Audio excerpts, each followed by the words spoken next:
Bonjour à tous, avec l'aide de Dieu, nous allons étudier le Rambam, Sefer HaMitzvot, cours numéro 93. On va commencer par la fin du cours, par le commandement négatif numéro 158.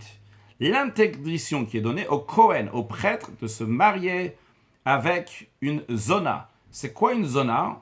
On a l'habitude de traduire par une prostituée, mais les critères exacts d'une zona dans ce contexte-là, c'est une non-juive, ou bien une femme qui s'est mariée avec quelqu'un qui était interdit, donc sur lequel on est chayav karet, qui a un rapport avec quelqu'un qui est interdit, donc sur lequel on est coupable de karet, eh bien elle est une zona. Et la Torah dit, Isha zona va chalala lo ikaru, que le Kohen n'a pas le droit de se marier avec une femme qui est zona ou chalala, et si il a un rapport avec elle, il est coupable de malkout. Malkout, c'est les 39 coups que le tribunal donne lorsque quelqu'un a fait une transgression négative volontairement, et qu'il y avait des témoins et qu'il a été averti.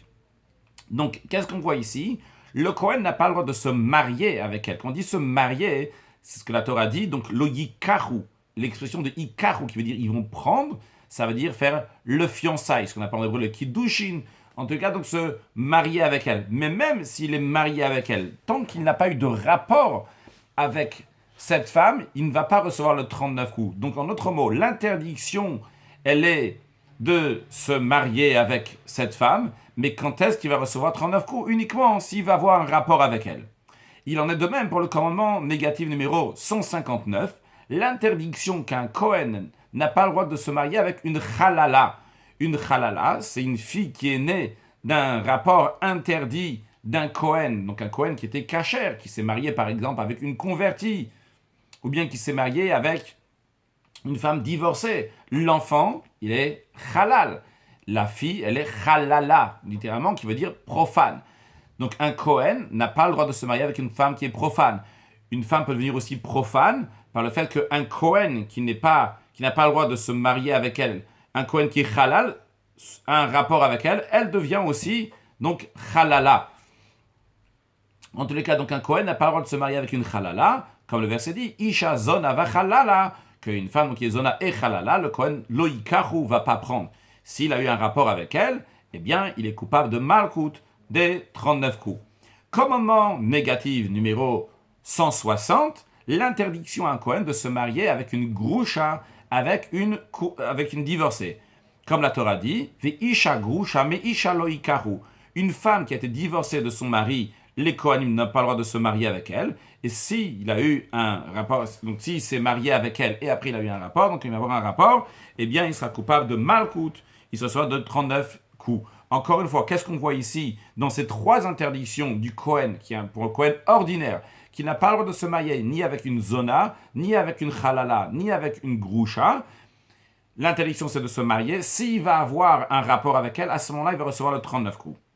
À noter, ça va nous concerner pour la suite, si vous avez remarqué, pour l'interdiction de zona et chalala, c'est ensemble, c'est-à-dire la Torah dit Isha zona va chalala lo yikaru, que le Kohen n'a pas le droit de se marier avec une femme qui est zona et chalala. Puis la suite du verset dit Ve Isha grusha me Isha lo yikaru, une femme qui est divorcée de son mari, les Kohanim n'ont pas le droit de se marier avec elle. Ce que je veux souligner ici, qui va nous concerner pour la suite, c'est que la Torah n'a pas dit une femme qui est zona, chalala et divorcée, le Kohen n'a pas le droit de se marier avec elle. La Torah dit zona va chalala, on n'a pas le droit de se marier avec, et après elle a rajouté dans le même verset, mais dans une phrase différente, et on n'a pas le droit de se marier avec la femme qui est divorcée, donc la grousha.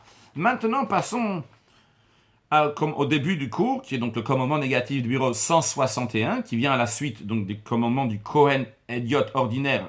On avait pour l'instant le commandement négatif numéro 158, 159, 160, et maintenant un commandement négatif 161 qui concerne le Kohen Gadol, le grand prêtre.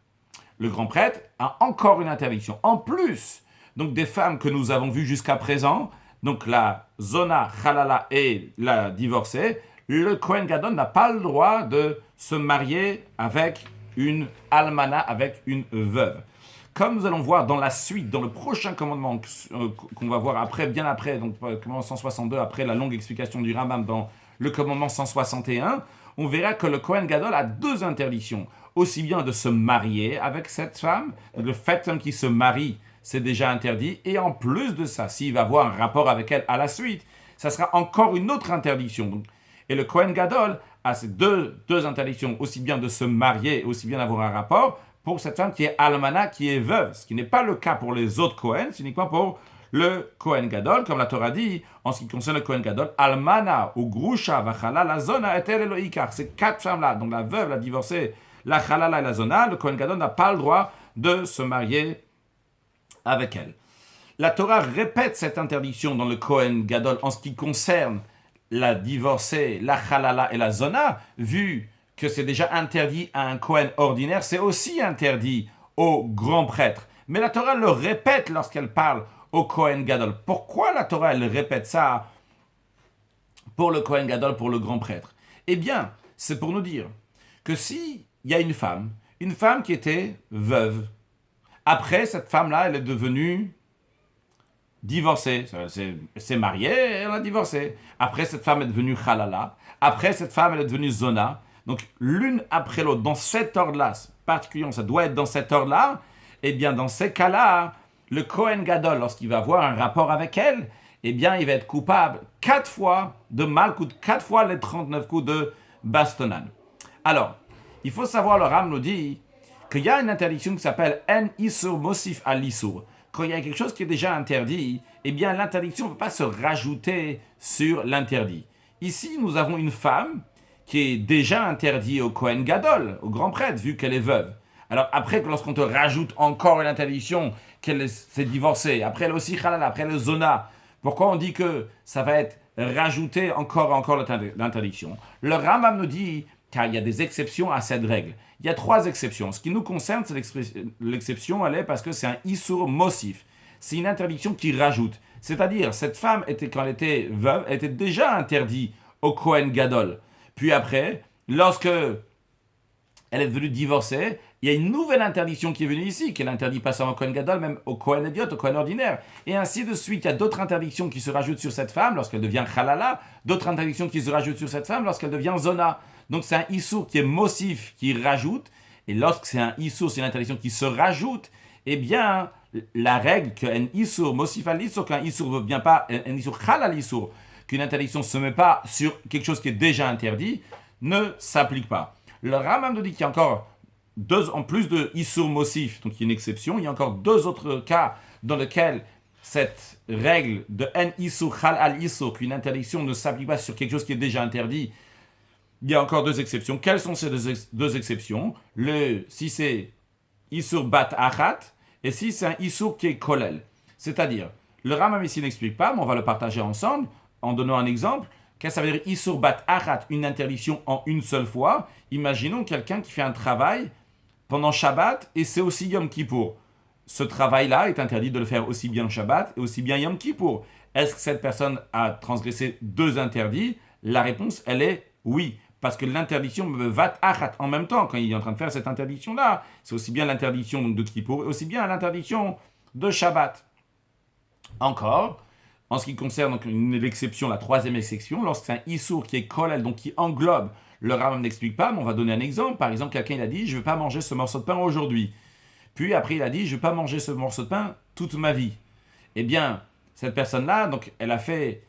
Ce morceau de pain est interdit pour lui aujourd'hui, mais aussi interdit pour toute sa vie. Si cette personne elle va manger ce morceau de pain aujourd'hui, eh bien elle a transgressé 2 interdictions, non pas une seule interdiction, parce que c'est un issour qui est kolel, parce que quand il a dit ce morceau de pain toute sa vie, ça englobe aussi aujourd'hui. Et dans ce cas-là, le issour halali sur l'interdiction se rajoute sur l'autre interdiction.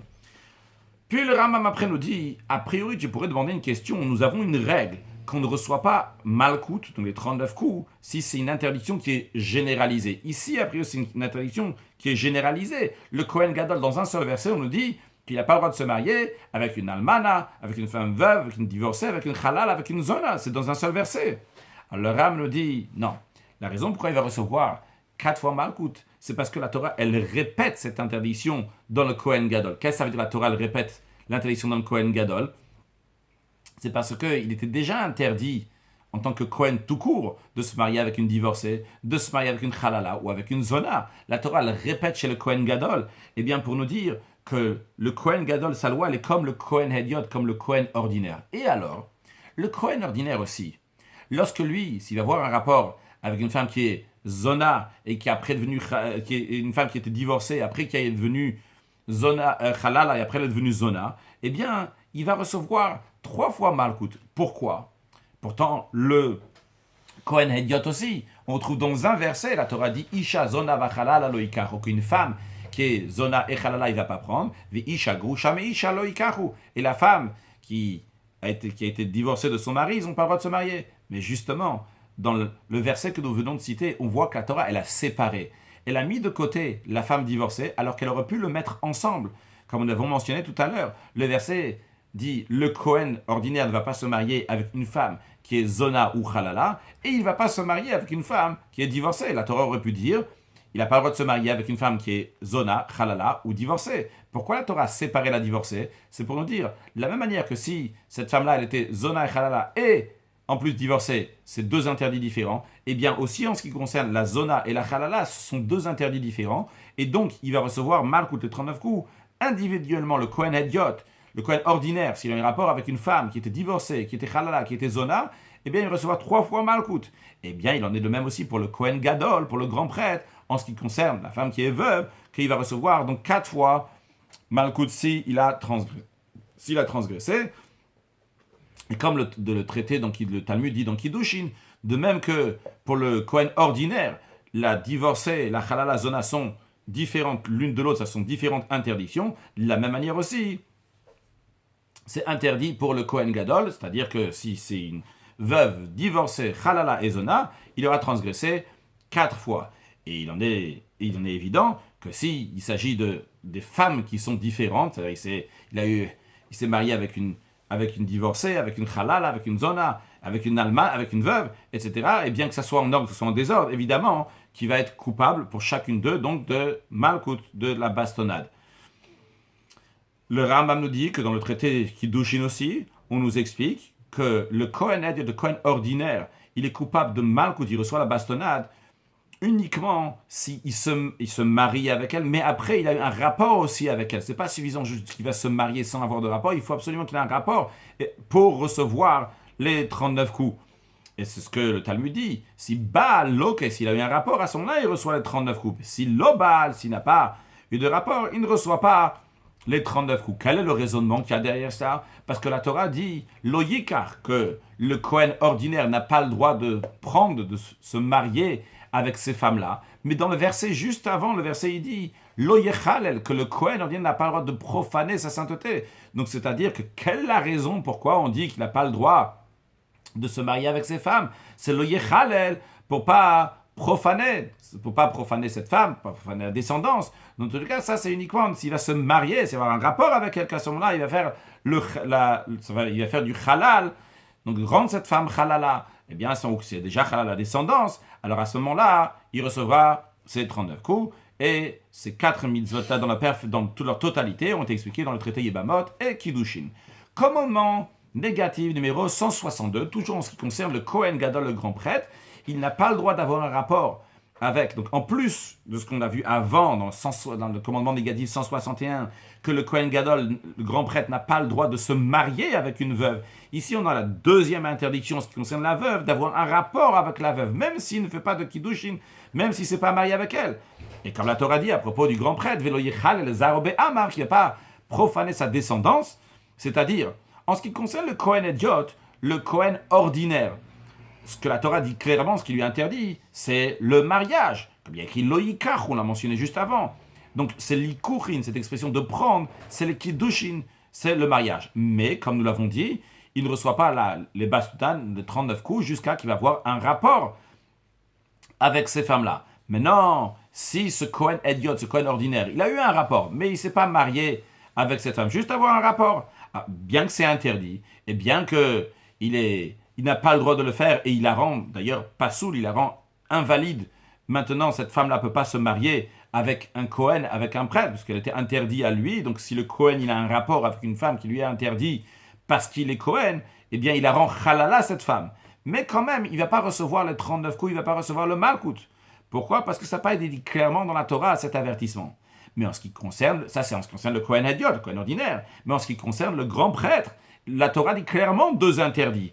Une fois, lo yikar, il ne prendra pas, donc c'est l'interdiction du mariage. Et une deuxième fois, lo yichal el zaro, qui ne va pas profaner sa descendance. Donc halal, rendre halal, que ce soit la femme avec qui il va avoir un rapport ou bien la descendance. Et donc ça, la Torah en disant lo yichal el zaro, qui ne va pas profaner sa descendance, ça, la Torah fait référence à l'interdiction d'avoir un rapport même sans le mariage. Dans le traité Kiddushin, on dit que Rava, un maître du Talmud, Rava est d'accord en ce qui concerne un Kohen Gadol, un grand prêtre qui a eu un rapport avec une veuve, que s'il a eu un rapport avec elle et il n'a pas fait les Kiddushin alors qu'il ne s'est pas marié, il reçoit quand même mal les 39 coups, vu que la Torah l'a dit, il ne va pas profaner sa descendance. Et lui, il a été mechalel, il a rendu cette femme chalala.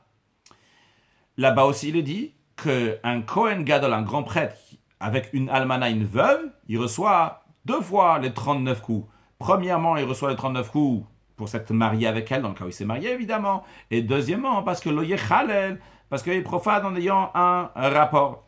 Et ça, c'est uniquement pour le grand prêtre. Parce qu'en ayant un rapport avec elle, il la rend chalala, donc la rend profane, c'est-à-dire que dorénavant, cette femme-là ne pourra pas se marier avec un Kohen. Mais en ce qui concerne la Kohen Gadol, qui a un rapport avec la divorcée, avec la zona et la chalala, bien pour ces 3 femmes-là, le Kohen Gadol et le Kohen Hadiot, le grand prêtre et le prêtre ordinaire, les deux ont la même loi. Donc les deux, ils sont à la base, ils sont invalides pour un Kohen.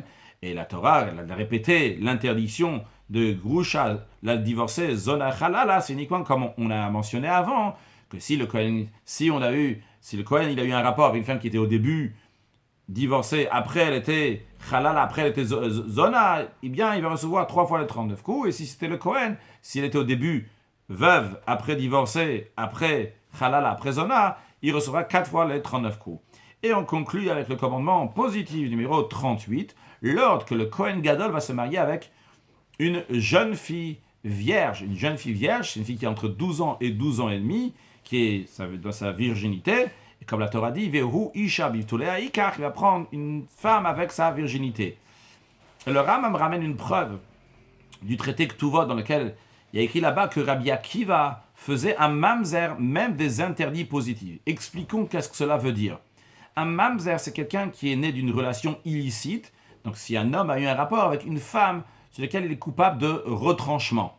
Donc ça, c'est un interdit de karet, de retranchement. Maintenant, si quelqu'un il a eu un rapport avec une femme que la Torah interdit, mais il n'y a pas de retranchement, ce qu'on appelle un lotase, ou bien si quelqu'un il a eu un rapport avec une femme que la Torah a dit qu'elle doit se marier avec quelqu'un d'autre, ou que lui doit se marier avec quelqu'un, mais c'est juste un assez, c'est un positif, eh bien, cet enfant n'est pas un mamzer, n'est pas considéré donc un enfant qui vient d'une relation illicite avec le terme et le côté halachique qui s'appelle un mamzer. Mais d'après Rabbi Akiva, même si c'est un commandement positif, comme par exemple dans notre cas, le Kohen Gadol, le grand prêtre, doit se marier avec une femme qui est betula, qui est vierge. Si c'est pas marié avec une vierge, d'après Rabbi Akiva, cet enfant-là va être un mamzer, parce que d'après lui, même chayav et assez, même si c'est un assez, c'est un positif, eh bien l'enfant est né d'une relation qui est illicite. Donc ce Rambam va en tirer de ça le fait que dans le Talmud, on dit l'exemple pour Rabbi Akiva, un Kohen Gadol, un grand prêtre qui s'est marié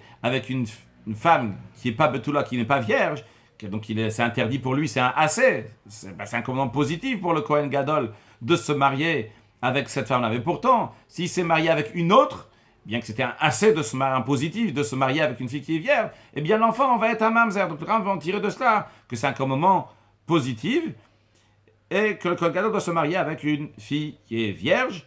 Et le Rambam nous dit, parce que la règle est qu'un interdit qui vient d'un assez, d'un commandement positif, c'est considéré impositif. C'est-à-dire, bien que finalement, quand la Torah dit il doit se marier avec une fille vierge, c'est pas qu'il doit se marier avec la fille vierge, c'est il ne doit pas se marier avec une autre qui n'est pas vierge, mais c'est considéré un assez. Et encore, il ramène une preuve du traité Orayot dans lequel il y a écrit que le Kohen Gadol, au Metsuve, à la Betula, il leur donnait de se marier avec une fille vierge, et les détails de ces commandements-là sont expliqués dans le 6e chapitre de Ibamot, et dans différents endroits dans le traité Ktuvot et dans le traité Kiddushin. Excellente journée et Mashiach now!